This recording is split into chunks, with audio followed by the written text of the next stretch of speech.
Lizzie. And I'm Reagan. Welcome to Channel 800 News.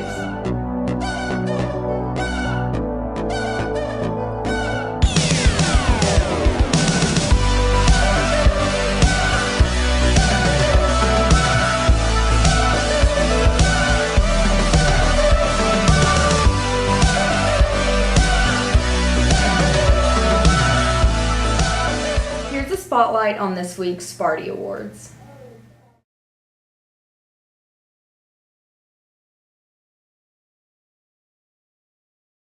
Me too. Can't wait. I'm so excited. Oh, no, I can't have that though. I have perfect attendance and I cannot be getting sick. Oh my god, I think you broke your leg. This can't happen. I have perfect attendance. Oh no! Good job, Johnson. We got perfect attendance, bud.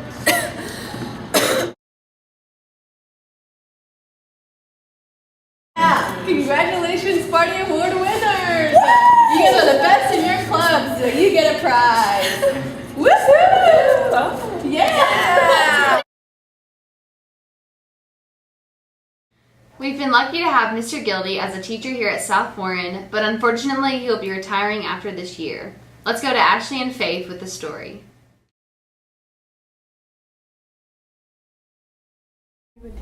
I've been teaching 28 years, 1 year in the city system and then 27 in Warren County.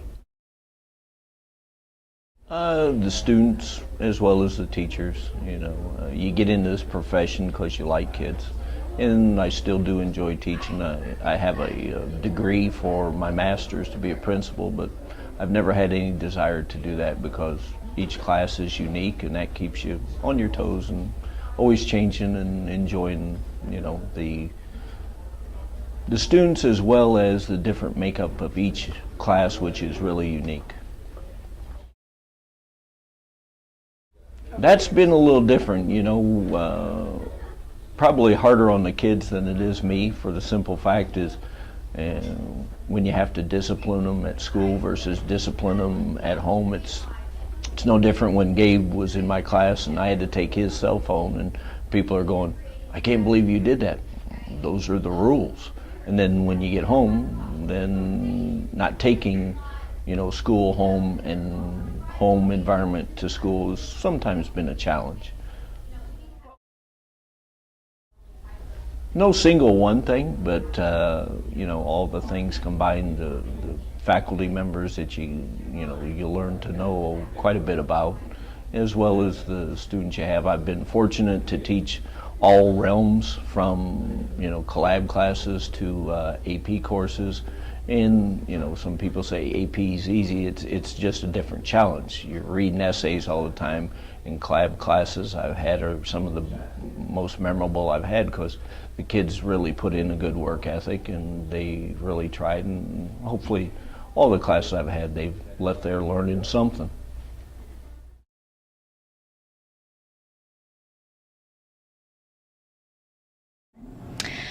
Well, I'm not 100% happy about Mr. Gildy retiring for a whole lot of reasons.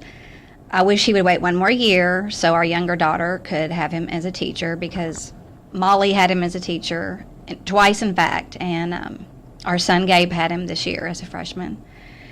I've been teaching 24 years and Doug's been teaching 28 years, and so for the last 24 years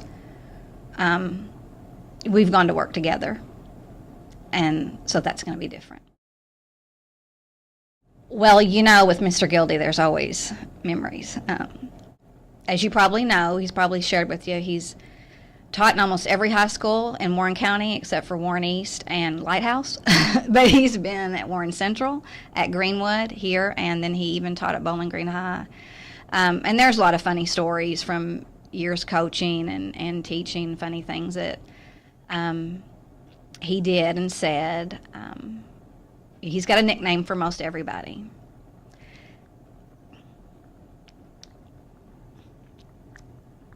And that's probably one of the things that, kids remember about him, even kids that are in their 40s now. When they run into us, they'll be like, remember you called me the Howdy Shell Gang, or remember you called me Sun Rod, or, you know,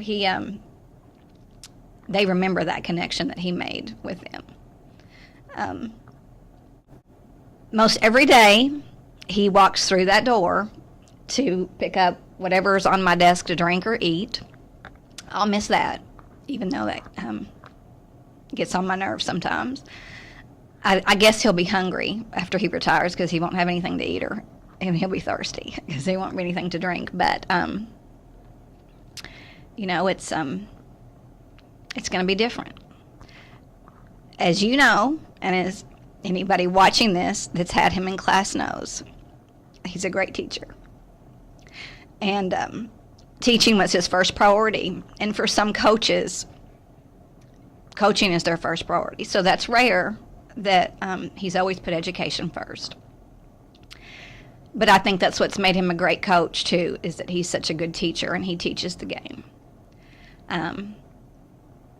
Winning's not important to Doug. That's another thing that separates him from others, is that, you know, I've seen him more upset after a game when his team has won and played horribly, and be more happy after a game they lost but they played well. And you know, everything's a lesson for Mr. Gildy.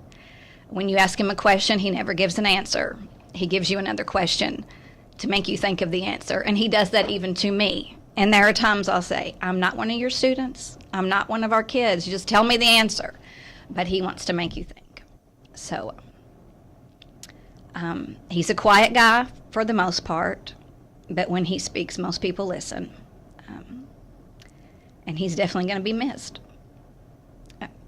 around here, that's for sure.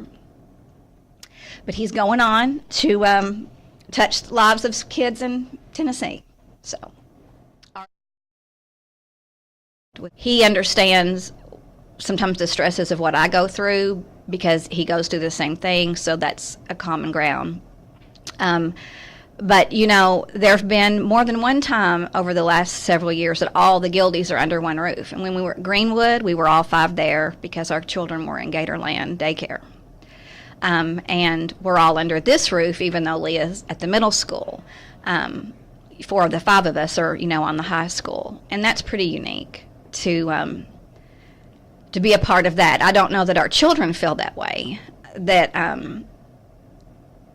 it's, you know, fun to go to high school with your parents, but we do have a different perspective of what our kids go through because of what we see. And we have a bird's eye view of things that other parents don't get to see, you know, pep rallies, hall gating, things like that, that a lot of parents would love to see how that looks. But we've been blessed to be able to see how that looks because, you know, we're here. So our family's changing. Molly's going to college. Doug's going to Portland, you know, so next year it'll just be Gabe and Leah and me. We'll drive to Sparta every day, so that'll be different. It'll be different. Change is good, though. My very first principal was Peggy Cowles, a wonderful woman. Everything I know about school I learned from Miss Cowles, and she always would say, change is good, change is growth. And that's just what sometimes we have to tell ourselves, that it's good. These are good situations. And as you know, we had a scare with Doug last fall. So this interview could be totally different right now. So he's just leaving South Warren. He's not leaving the earth. So that's something to be thankful for, too. So it'll be interesting to see what lies ahead. Hi, we're here with Gabe Gildy. So Gabe, what was it like having your dad coach you at baseball? It was a good experience, him coaching me and him having me as a backup to see the things that I have been doing wrong. And how do you feel about him retiring? I will miss him a lot. I'll miss him talking to him in the hallway and him giving me some advice in baseball and keeping me updated. All right, thank you. With summer coming up right around the corner, all of us at Channel 800 News are wondering how you'll be spending your time. Here's Hudson and Connor. It's just about that time.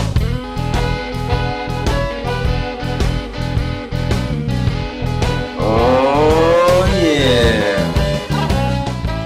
In a recent poll, we asked students what they were doing this summer.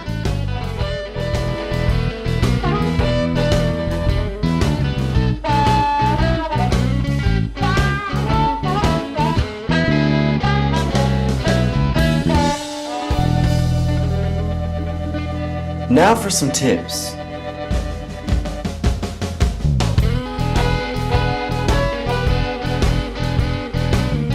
Don't forget to put on that sunscreen. Make sure you know how to swim. Don't stare at the sun. Drink plenty of water. Be safe on the road. Don't swim with the jellyfish. And keep calm and don't do homework.